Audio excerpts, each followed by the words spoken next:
I was going back and forth with that game, you know? I mean, what? Think Oakland can upset them? Kentucky, they've been up and down this year. They have. You know, that's one of our other guests that will be coming on eventually. He's a huge fan of Kentucky, so I for hope him he to sees say that this. right now, I yeah. hope he sees Oh, this. he will. He'll see it. I hope he sees this. But for his sake, because that's my guy, I'm going to go with Kentucky. I'm going to go with Kentucky to win the game, but I think Oakland can keep it close. At least until maybe the 13-minute mark of the second half, and then Kentucky will pull it. So Florida, that against Boise State of Colorado, what you thinking?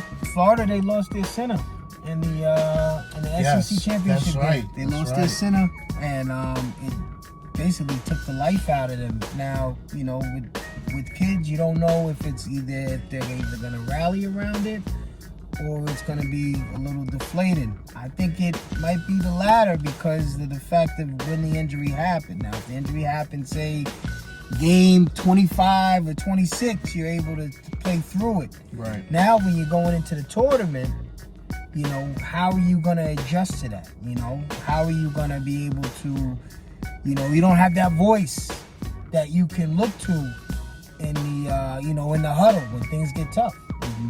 So, I'm going to go with the what is it, the Colorado? Or Boise State? Or Boise. I'm going to go with one of them. Wow. I'm going to go with one of them. No matter who wins out of that No first matter four, who wins they're going that, to take Florida out. They taking Florida out. And then Marquette against Western Kentucky.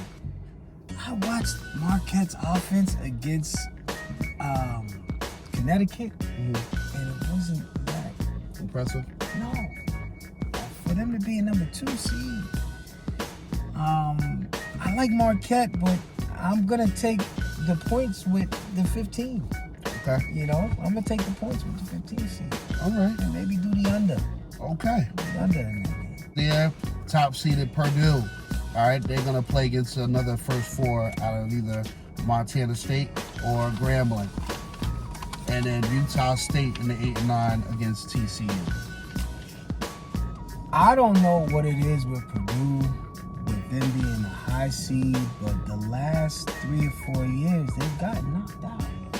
They've gotten knocked out. They won last year, and they won 2 or 3 the year before that. So the last 3 or 4 times they were a top 4 seed and didn't even make it past the first game. So, I mean, I don't think it's going to be a back-to-back year of the number 1 seeds because, like I said, there's only been 2.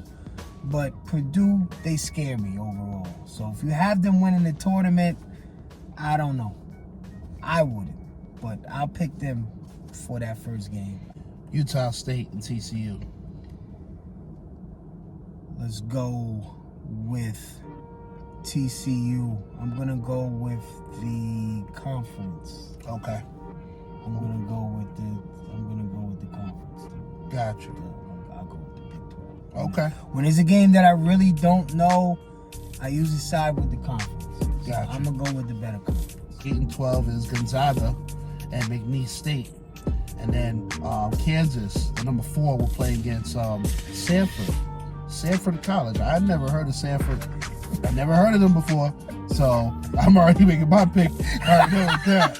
So yeah, let's go with Gonzaga and let's go with Kansas. Now, these could be 2 sleeper teams coming out of this region. You know, they haven't been talked about all season. People are down on them, but you got coaches, and in this tournament, coaching matters. Mm-hmm. Coaching definitely matters, and you have the experience.